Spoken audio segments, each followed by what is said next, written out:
चन्द्रपुरबाट उदयपुर गाईघाटको लागि निस्किएको हाम्रो तालिमको टोलीको भिडियो चाहिँ मैले लालगढबाट सुरु गरेँ। यो लालगढ अस्पताल छेउको ठाउँ हो, यो चोक हो। हामीले यहाँ चाहिँ गाडी चार्ज गर्दै नास्ता खायौँ र नास्तापछि मिठो एक कप चिया खाएर हामी चाहिँ निस्क्यौँ। अनि यहाँबाट निस्किसकेपछि हामी ढल्केभर हुँदै गाईघाटतर्फ प्रस्थान गरेका थियौँ। मास्टरनीलाई मायाको रहर रहर घुमाइदेऊला काठमाडौँ सहर नाक थोप्लिन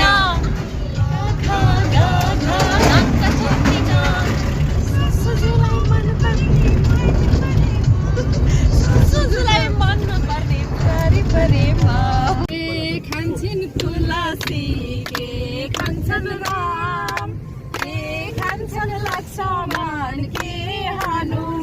गीत भजन गाउँदै रमाइलो गर्दै आइरहेको हामी जब मारुति सिमेन्ट उद्योग कट्यौँ त्यसपछि त ओ माई गड सास फेर्ने गाह्रो भयो, टाउको दुख्यो, एकदमै धेरै वायु प्रदूषण रहेछ सिमेन्ट उद्योगले फैलाएको, सास फेर्न समेत गाह्रो भएको थियो। त्यस पछाडि हामी आइपुग्यौँ मिर्चैया बजार। यहाँ त पुरै पर्सी बजार लागेको रहेछ, कस्तो रमाइलो लागेको हेर्दा। तर बजार यति अव्यवस्थित थियो, हामी झन्डै 10 मिनट त त्यहीँ जाममा पर्यौँ।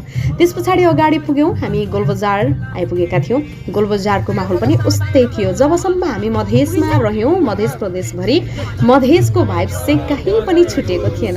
हामीले यात्रा गर्दै गर्दै जाने क्रममा यो छठ घाट मलाई एकदमै रोमाञ्चक लाग्यो।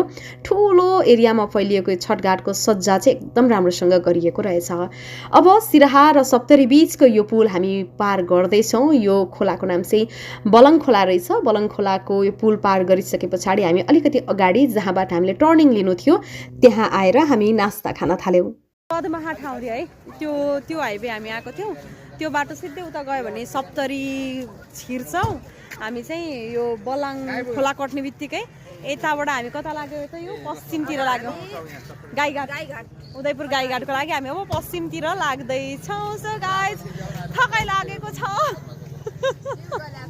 कस्तो जिउहरू थकाइ सुन हो नि म त चाँदी होइन, पुरै माया देऊ मलाई आधी होइन। हामी दुईवटा गाडीमा सवार थियौँ, इभी गाडीमा। त्यो दुवै गाडी एकै ठाउँमा भेला भएर हामी निस्किँदा अँध्यारो भइसकेको थियो र अँध्यारै भए पनि हामी गीतमा गाउँदै झुम्दै रमाइलो गर्दै गर्दै त्रियुगा नगरपालिका प्रवेश गऱ्यौँ। जब हामी त्रियुगा नगरपालिका प्रवेश गऱ्यौँ अनि बल्ल हामीलाई चाहिँ सुन्दर बस्तीमा छिर्यौँ भन्ने महसुस भयो। यो ट्राफिक चेकपोस्ट। अब यहाँबाट अगाडि भिडियो खिच्न खोज्दा मेरो मोबाइलको चार्ज नै सकिसक्यो।